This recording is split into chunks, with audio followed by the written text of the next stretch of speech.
Welcome back to Board Game Breakdown. I'm Christopher Solomon. In this burst video, we'll be diving into the latest game in Shem Phillips' historical collection called Ezra and Nehemiah. If you're looking for a longer and fuller how to play video, click this link here. If not, let's jump right into the game and see how we can help rebuild the great city of Jerusalem.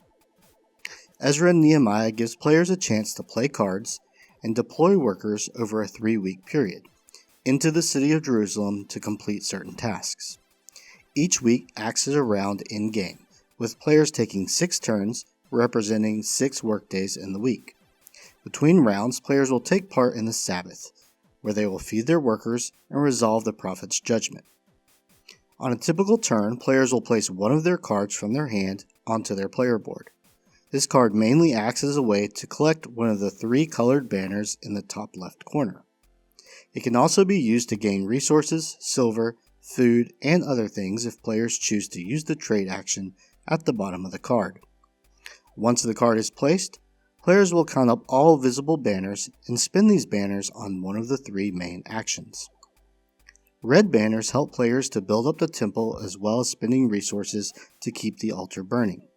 When taking this action, players can turn one of their available workers into a Levite, giving them more chances to take red banner actions. Placing stone, wood, or gold into the temple gives the player victory points as well as printed resources, especially if they finish an outlined section.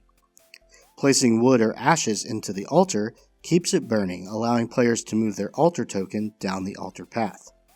This is important as players will gain rewards at Sabbath by keeping up with where the prophets, Haggai and Zechariah, are on the track.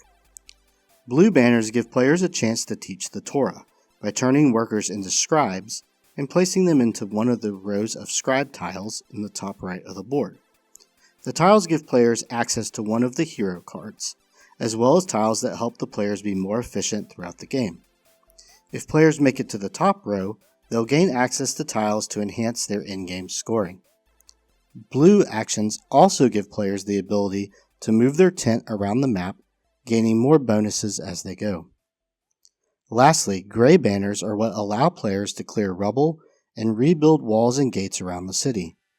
When clearing rubble from a space, players gain these resources to use in their other actions. If they choose to build a wall piece, they'll spend the required resources and draw 3 cards from their wall deck, choosing one to place down. This will give a bonus as well as VP at end of the game. Gates act similarly, but give the owner a way to make more silver when trades occur and more VP at the end of the game. With only 3 spaces for cards and 6 turns per round, the player will have to start covering cards up on their 4th turn, adding a nice twist to the decision making on when to play certain cards within the round. At round end, the Sabbath occurs, where players must feed their workers, choose a card to tuck, meaning they don't use that card for the rest of the game, but instead gain its scoring bonus each round.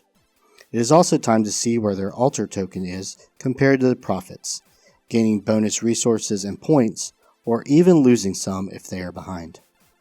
If you are a fan of other Garfield Games productions, you'll be happy with Ezra and Nehemiah. It has a really wonderful solo mode also for those that can't get a gaming group to the table as much as they'd like.